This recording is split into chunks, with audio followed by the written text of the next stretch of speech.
Humiliation wears a tuxedo and calls itself networking.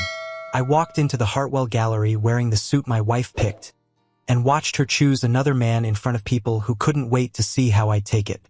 Downtown Atlanta glowed like it was proud of itself. The Hartwell Gallery was all white walls and expensive silence, the kind you pay for just to stand inside it and pretend you're better. I stood near a sculpture that looked like twisted rebar and a tax write-off. Suit tight at the shoulders, collar just a little wrong. Claire had approved it earlier like she was signing off on a purchase order. "Smile," she'd said. "Just don't talk too much. I'm Jason Reed, 38, Marine vet. I move freight for a living, port mechanic, heavy equipment, steel and diesel." In here, those words sounded like dirt under a shoe. Claire's finance circle drifted around her like perfume. Men with clean hands. Women with laughter that didn't reach their eyes. Every conversation had a price tag hiding in it. Then Brad Knox slid in beside her like he belonged there more than I did. Polished, tall, hair cut with purpose. He wore his confidence like a watch that never stopped ticking. His hand rested at the small of Claire's back. Too familiar, too possessive. Like he was guiding his property through the room. Claire leaned into him. Not by accident. Not the way people brush shoulders. She leaned like she'd been waiting for the chance. Brad's mouth moved close to her ear. Claire smiled.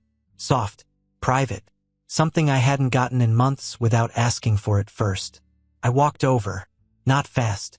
Not angry. Just a husband closing distance. "Hey," I said, keeping it light.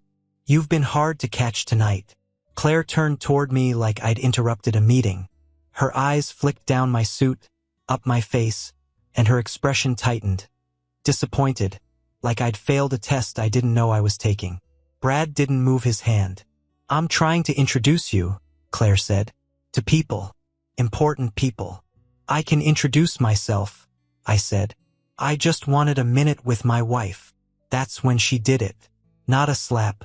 Not a scene. Something cleaner. She lifted her voice half a notch. Just enough to carry to the nearest cluster of guests. Just enough to make it public without looking dramatic. "Jason, you are embarrassing me," she said, crisp and smiling. "You're needy. And honestly, you're beneath this." The words landed quiet but heavy, like a steel plate dropped on concrete. A couple of heads turned. A laugh bubbled from someone behind a champagne flute. Brad's mouth curved into a smirk he didn't bother to hide. He raised his phone a little like the moment was content. Like my marriage was entertainment. I looked at Claire. Really looked. The woman in front of me wasn't confused. She wasn't hurt. She was teaching me my place in front of an audience she wanted to impress. I didn't give her a reaction. No argument. No pleading. No public ugliness. I nodded once, slow. "Got it," I said. Brad's smirk faltered, just a hair. Claire's eyes narrowed like she expected me to fight for her. But something inside me went quiet and clear, the way it does right before work gets done. The gallery lights reflected in the glass and made everything look expensive. Claire's smile stayed in place. Mine didn't. I stepped back, already gone in my head, and that was the exact moment my marriage died. I didn't storm out. I didn't slam anything. I didn't look back to see who was watching. That's the thing people don't understand about humiliation. It doesn't always make you loud. Sometimes it makes you surgical. The valet line was stacked with cars that looked like statements. I kept walking past it. My truck was parked 2 blocks away where the streetlights were dimmer and nobody cared what you drove. Old paint. Tool smell. A dent on the rear quarter panel that never got fixed because it never stopped the engine from doing its job. I got in, shut the door, and sat for a second with my hands on the wheel. No shaking. No rage spiral. Just a cold inventory in my head. Claire had called me beneath like it was a fact, not an insult. Brad had held his phone like he wanted proof I'd break. They didn't get it. I turned the key. The truck coughed once and settled into a steady idle. Faithful. Honest. Atlanta moved around me. Bright buildings, late-night traffic, people chasing the next thing. I drove through it like I was already outside of it. Like I'd already stepped off the board and stopped playing. By the time I hit Buckhead, The streets got quieter, cleaner, more guarded. The house Claire insisted we needed sat behind trimmed hedges and a gate that made you feel important until you realized it mostly kept you trapped. I pulled in, killed the engine, and walked inside. The place smelled like staged candles and money. Claire had decorated it like she was trying to convince strangers she was happy. Everything looked expensive. Nothing felt lived in. It was close to midnight. The house was empty. No note, no apology, no explanation. Just silence, like I was expected to wait. I didn't. I went straight to the office Claire barely used, more for appearances than function, and opened the file drawer she thought I didn't know about. It wasn't locked. She'd never believed I'd challenge her.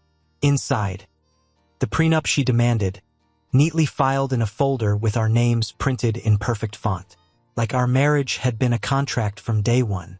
I took it out and set it on the desk. Then I got to work. Bank statements, mortgage paperwork, insurance, titles, receipts for major purchases, anything that mattered for a clean break. I photographed everything with my phone and emailed copies to an account Claire didn't know existed. I made a second backup to a drive I kept in my tool chest like it belonged there because it did. I pulled up our joint accounts online. I looked at the transfers, the patterns, little withdrawals that meant nothing until they added up. I didn't accuse. I documented, controlled, methodical, no emotion. Around 2 a.m., I opened the closet in the bedroom and looked at the clothes I'd paid for but never felt like mine. Most of it was gallery safe, dinner safe, her world is safe. I took the things that were actually mine, 2 duffels, work boots, tools I bought before I met her, service papers, folded flag, family photos from rural Georgia. Real smiles, real dirt under nails, people who never needed me to pretend. My wedding ring came off easy. That surprised me more than it should have. Like my hand was relieved. At the kitchen counter, I found a clean sheet of paper and wrote one short note. No speech, no begging, no insults, just a point. You chose your path. I'm choosing mine. I slid the prenup beside it. Then the divorce paperwork, already filled, already signed on my end. I downloaded it hours ago while the gallery crowd drank and congratulated themselves. I left the ring on top where she couldn't miss it. A small circle of metal over a stack of consequences. Before dawn, I walked back through the house one last time. Not sentimental, not angry, just confirming I hadn't left anything that would make me come back. At the front door, I paused and looked at the reflection in the glass. Same face, same shoulders, but the part of me that had been trying to earn love from someone who treated it like a favor, gone. I stepped outside, shut the door behind me, and didn't lock it. I wanted her to walk in and see it all without obstruction.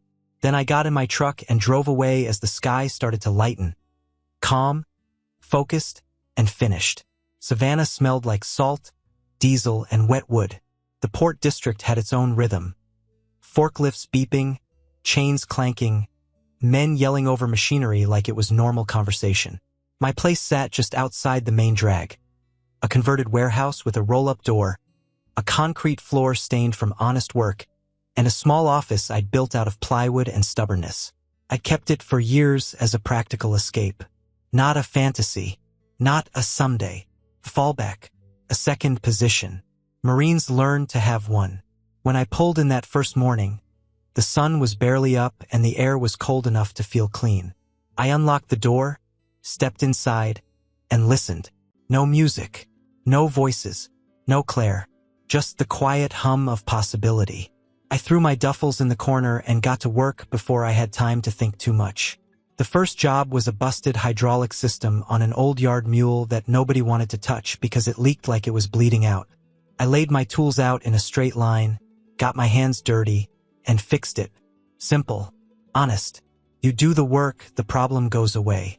Engines don't gaslight you. Steel doesn't pretend. Word travels fast in port towns.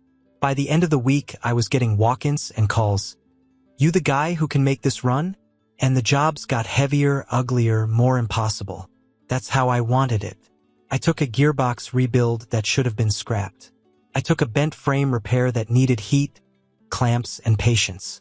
I stayed late, came in early, ate standing up, slept when my body told me it had to.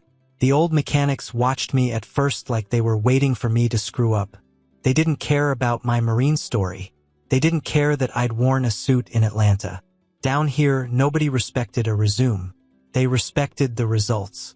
One of them, gray beard, hands like knotty rope, finally nodded at me after I finished a job that had been sitting dead for 3 weeks. "Reed," he said, like my name was a tool he'd tested. "You work like you mean it." "I do," I told him. That was the closest thing to welcome I needed. At night, when the shop went quiet and the air cooled, I sat at my small desk with a cheap lamp and a notebook. I'd carried engineering ideas for years, things I'd sketched in margins, things I'd thought about while tightening bolts and watching systems fail in predictable ways. I stopped treating those ideas like daydreams. I enrolled in night classes, basic at first, then harder. I didn't do it for a new identity. I did it because my brain had been starving while my life got managed by someone who thought I should be grateful. The work steadied me. The studying sharpened me. The routine rebuilt me. Claire's calls started around week 2. At first it was rage. Missed calls and clipped voicemails that sounded like she was talking to an employee who'd quit without permission. Then sweetness. Pet names she hadn't used in years. "Jason, let's just talk." Like the whole thing was a misunderstanding she could smooth over if I stood still long enough. Then threats. Lawyers. Money. "You can't just leave. You're making a mistake. You don't know what you're doing." I didn't answer any of it. I blocked numbers, filtered emails, changed passwords, updated accounts. I didn't need revenge. I needed separation. About a month in, she showed up. I saw her through the front window of the office, standing outside the shop door like it was a stage. Hair perfect. The coat is expensive. That same controlled face she wore at the gallery, like she was above the weather. She knocked. Once. Twice. Harder. "Jason," she called, voice pitched for performance. I didn't move. I watched her through the glass like she was a stranger who'd mistaken the address. She tried the door. Locked. She stepped back, scanning, like she expected the world to provide her an alternate entrance. She knocked again. I stayed in my chair, calm, quiet, not stubborn, finished. After a minute she pulled out her phone, probably to call, probably to record, probably to twist it into something she could use. I didn't give her anything. Eventually she left, heels clicking against concrete like punctuation on a sentence that ended with no reply. That night I ordered new security locks and had them installed the next day. Not out of fear, out of principle. I chose silence over one more round of being managed. And in the weeks that followed, the strangest thing happened. I started to feel light. Not happy, not healed, just unburdened. Like the part of me that had been shrinking to fit into Claire's world had finally stopped trying. Down in Savannah, with grease on my hands and real work in front of me, I wasn't beneath anything. I was building something that couldn't be taken away with a raised voice. The sky turned the color of old bruises by mid-afternoon. Wind came in hard off the coast and slapped the road like it had hands. I'd been on a supplier run. Parts one needed, nothing dramatic, just trying to beat the worst of the storm back to the shop. Savannah traffic thinned as the weather got mean. People with sense were already home, watching the radar and pretending they had control. The wipers fought to keep up. Rain hit the windshield sideways. The radio kept repeating warnings like that would change anything. I was on a stretch of highway where the trees leaned and the shoulders dropped off into ugly ditches. Visibility went in and out, 1 second clear, the next a gray curtain. That's when I saw the sedan. It wasn't speeding. It wasn't showing off. It was just light in the wrong moment. A gust hit it and the rear end stepped out like the car had been yanked by a rope. The driver overcorrected. The tires lost the road. The sedan slid across 2 lanes, kissed the guardrail, and then quietly, sickly, went over. No explosion, no movie sound, just the fast, final scrape of metal and the disappearing shape of it dropping into the dark. My foot was on the brake before my mind finished the thought. I pulled onto the shoulder, hazards on, and the truck angled to shield the lane. I grabbed my flashlight, a basic first aid kit, and a length of strap I kept behind the seat for hauling equipment. My hands didn't shake. I ran toward the guardrail and looked down. The ravine was steep and wet, full of loose mud and broken branches. The car had landed at an angle against a cluster of trees, half hidden by brush. Rain hammered everything, turning the world into a blur. I didn't wait for someone else to do it. I climbed. Boots slid. Mud grabbed. I used the strap to steady myself around a tree trunk, moving down in short, controlled steps. Slow is smooth, smooth is fast, old words still true. When I reached the sedan, the smell hit me first. Hot engine, damp upholstery, the sharp bite of airbags. The windshield was spidered. The driver's door was jammed. Inside, an older woman sat pinned by the seatbelt, head tilted, eyes half open like she was trying to hold onto the room. Expensive jewelry, nice coat, the kind of person who usually has people. Right now she just had me. "Ma'am," I said, loud enough to cut through the rain. "Can you hear me?" A blink, a small movement, not much. I checked her breathing. I checked what I could without making it worse. The car creaked under the wind like it wanted to keep collapsing. I tried the door again, no give.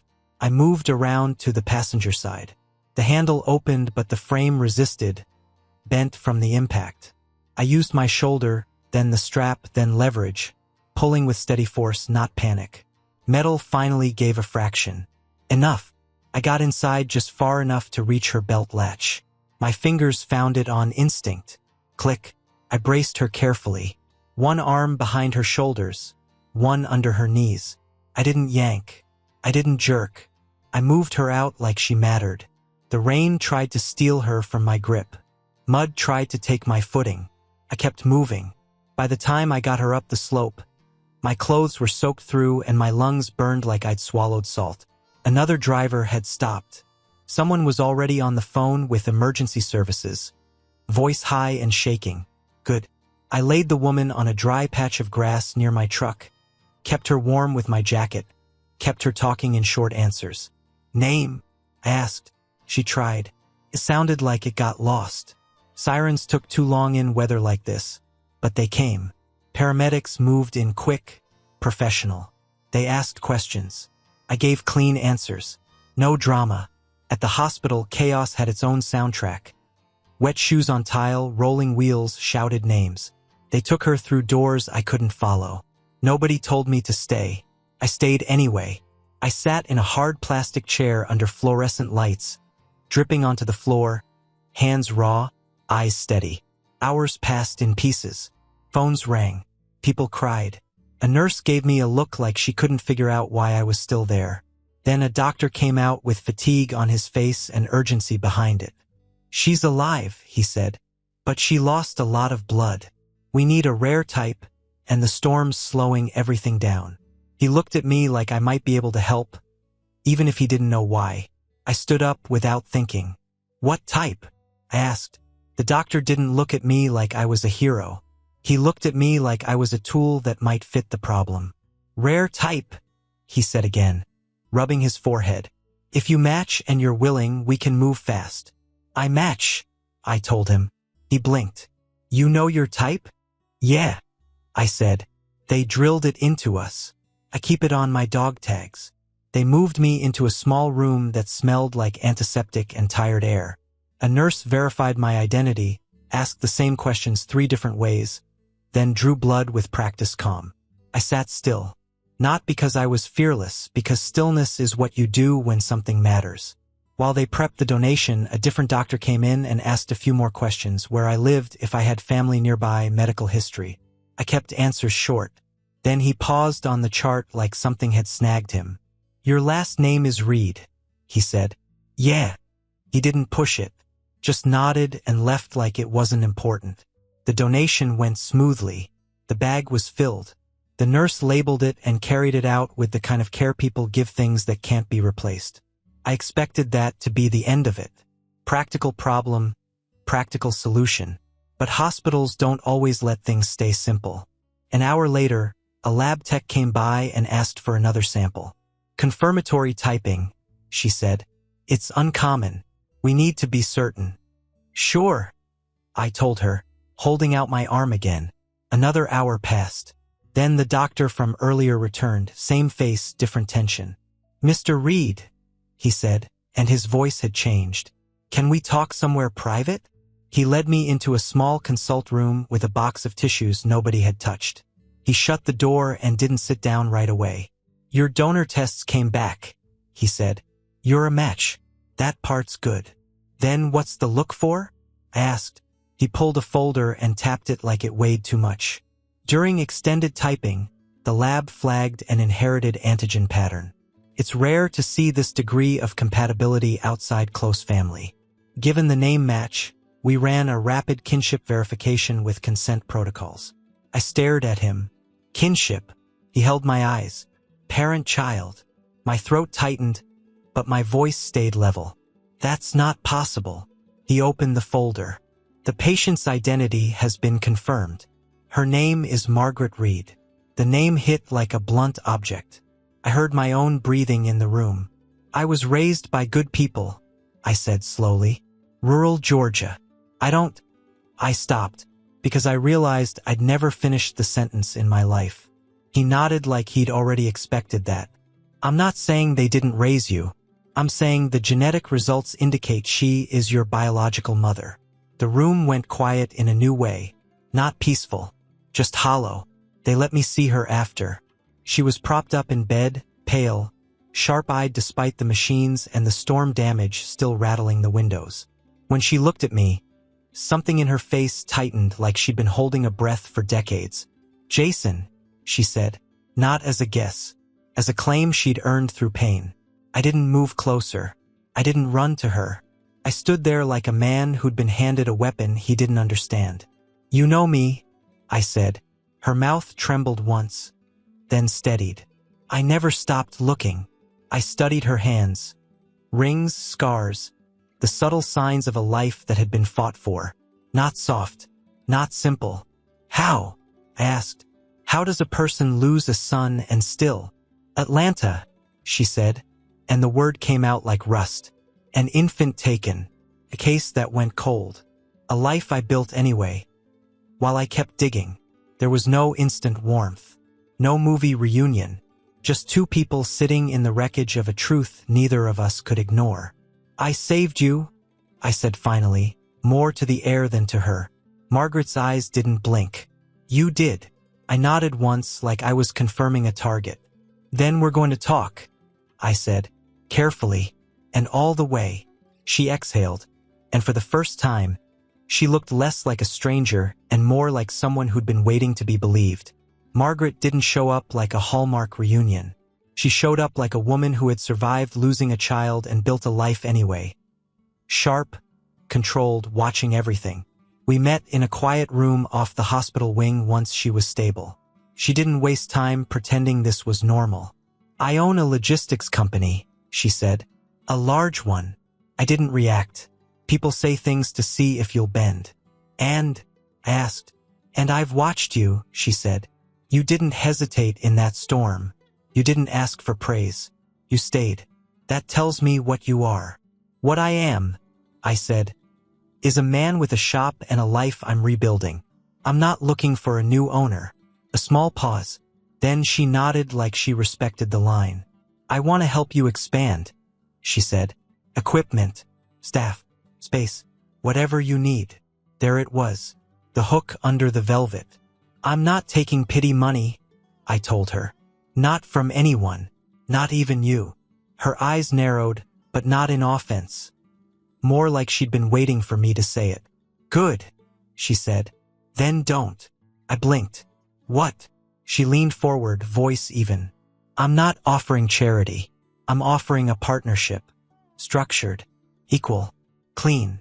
I stayed silent, letting her lay it out.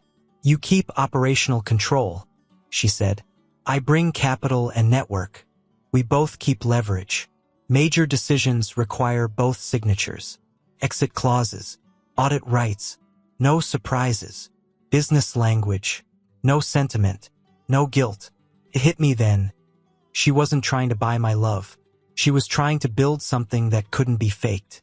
Put it in writing, I said. It will be, she replied, like it already was. A week later, we sat across from each other with attorneys and paper. I read every line. I challenged what didn't sit right. She didn't flinch. When it was done, it felt less like I'd been rescued and more like I'd been recruited. Back at the warehouse, things changed fast. New lifts, upgraded tools, a clean fabrication area. Real hiring. I brought in men who worked like they meant it. I started prototyping the designs I'd been carrying for years, filing patents under my name, because I wasn't borrowing an identity anymore.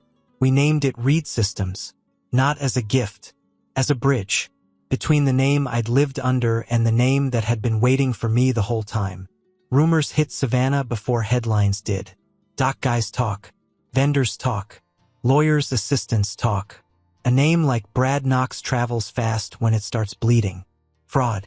The word came wrapped in specifics, accounts that didn't exist, returns that were too consistent, clients who thought they were rich until the math got audited. Brad wasn't just slick. He'd been running a machine. And Claire, my Claire, had tied herself to it like status was oxygen. I didn't celebrate. I didn't even feel surprised. I'd already seen what she chose when the room was watching. Reed Systems was busy that day. Phones ringing, forklifts moving, weld sparks in the bay. Real work. Real noise. The kind that doesn't pause for drama. My assistant buzzed my office. Jason, there's a woman here asking for you. She says it's personal. I already knew. When Claire walked in, the first thing I noticed was what wasn't there. No shine. No gallery smile. No perfect composure. She looked like she'd slept in pieces. Hair still styled, but rushed. Makeup trying to cover stress that wouldn't cooperate. Her coat was expensive, but it hung on her like armor that didn't fit anymore. She tried softness first. Jay, she said like she still had the right. You look good. I stayed seated. Calm. Still. What do you want? I asked. Her eyes flicked around the office. My desk, my plans on the wall, the framed patent filing, the Reed Systems logo, like she was seeing a man she didn't think could exist without her permission. I made mistakes, she said quickly. I was under pressure. You know how that world is. I didn't answer. She stepped closer, voice dropping. We can fix this. We can start over. Please. Then the mask slipped and panic showed through. Brad is going down, she said. They're saying I'm involved. I need a lawyer. I need protection. Connections. Anything. I don't have anyone else. There it was. Not love. No regret. Need. I let the silence stretch until it hurt.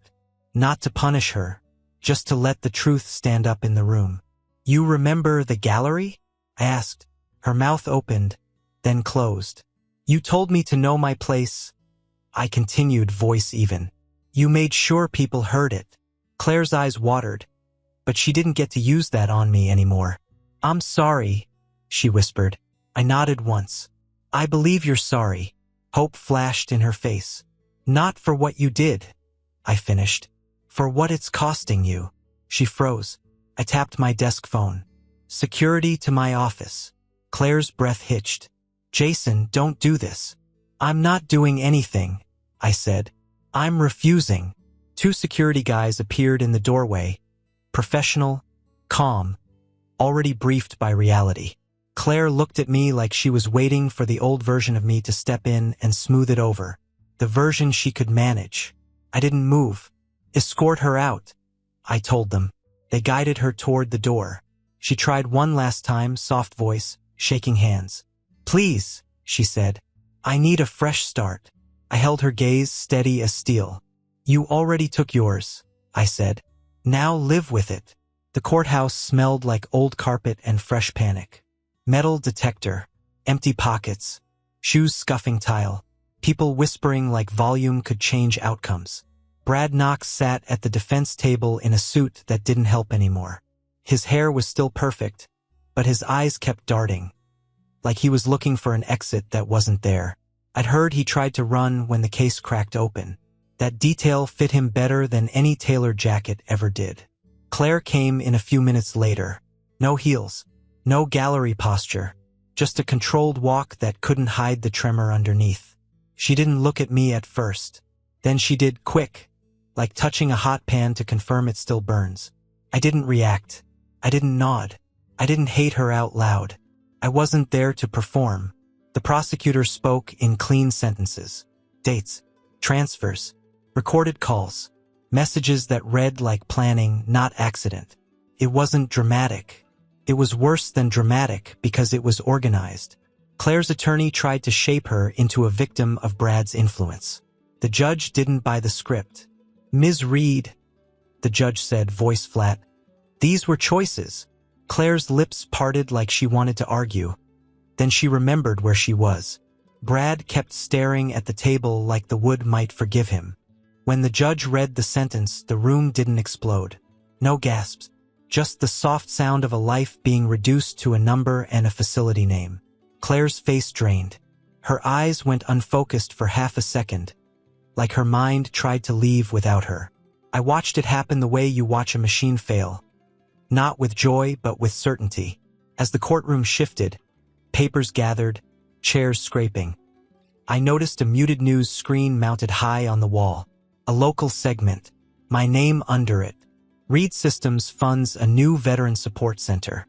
Margaret and I on camera, cutting a ribbon without smiling too hard. Plain building. Real services. Real men getting help without being treated like broken toys. I looked back at Claire one last time. She'd built her life on image. I'd rebuilt mine on purpose. And in that quiet, fluorescent room, the difference finally settled in my chest like a finished decision. I didn't go back to the shop right away. I drove until the courthouse noise faded out of my head and the roads opened up. The sky was clear in that late-day way that makes the world look innocent, like it didn't just watch someone's life collapse. I parked near the waterfront and walked out to the pier. Salt air. The tide was moving like it had its own rules. Sun low, throwing copper across the water. Boats rocking against their lines, patient and indifferent. That's what I needed, indifference. Something that didn't care who I used to be. I leaned on the railing and watched the current tug at the pilings. My hands were steady. My stomach wasn't. Not because I missed Claire. Because the last pieces of the old life were still in my pockets out of habit. Not love. Habit is harder to kill sometimes. Footsteps came up behind me, slow and measured. No hurry, no demand. Margaret stopped beside me without crowding my space.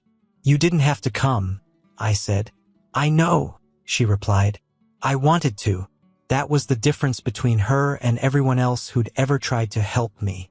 She showed up without trying to steer. She reached into her coat and held something out. Pocket watch. Old. Heavy. The kind of object that makes you feel time as a weight, not an idea. The metal was worn smooth in places where a thumb had rubbed it over and over. He had it made, she said. For you. Before everything. Before you were taken.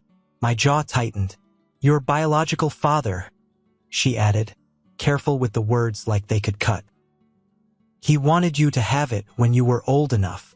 I took it and felt the cold metal settle into my palm. It wasn't magic. It didn't suddenly make me feel like someone's son. It just made the past real in a way paperwork never could. We stood there a while, listening to water slap wood. I tried to become what she wanted, I said finally. For Claire. Margaret didn't interrupt. I cut parts of myself off, I continued. I made myself smaller, quieter, easier. I thought peace meant keeping her happy. I looked down at the tide, the way it pulled away and came back like it didn't care how many times it repeated itself. That kind of peace, I said, is just surrender with better lighting. Margaret's voice was low. And now, I exhaled through my nose, slow. Now I don't beg to be seen, I said. I don't negotiate respect. My fingers brushed the pocket watch again. Solid, honest, real. Then I reached into my other pocket and pulled out one last thing I'd kept without thinking.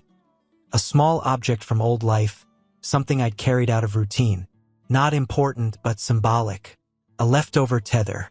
I held it for a second. No speech, no drama, just a clean decision. I tossed it into the water. It hit with a small, final splash and vanished like it had never existed. Margaret didn't comment. She just stood with me, letting the moment be what it was. I looked out at the horizon, at the line where the sun was finishing its shift. My life didn't feel fixed, felt mine, and that was enough. Subscribe and stay one step ahead of cheaters. And trust me, the next story makes this one look like a fairy tale.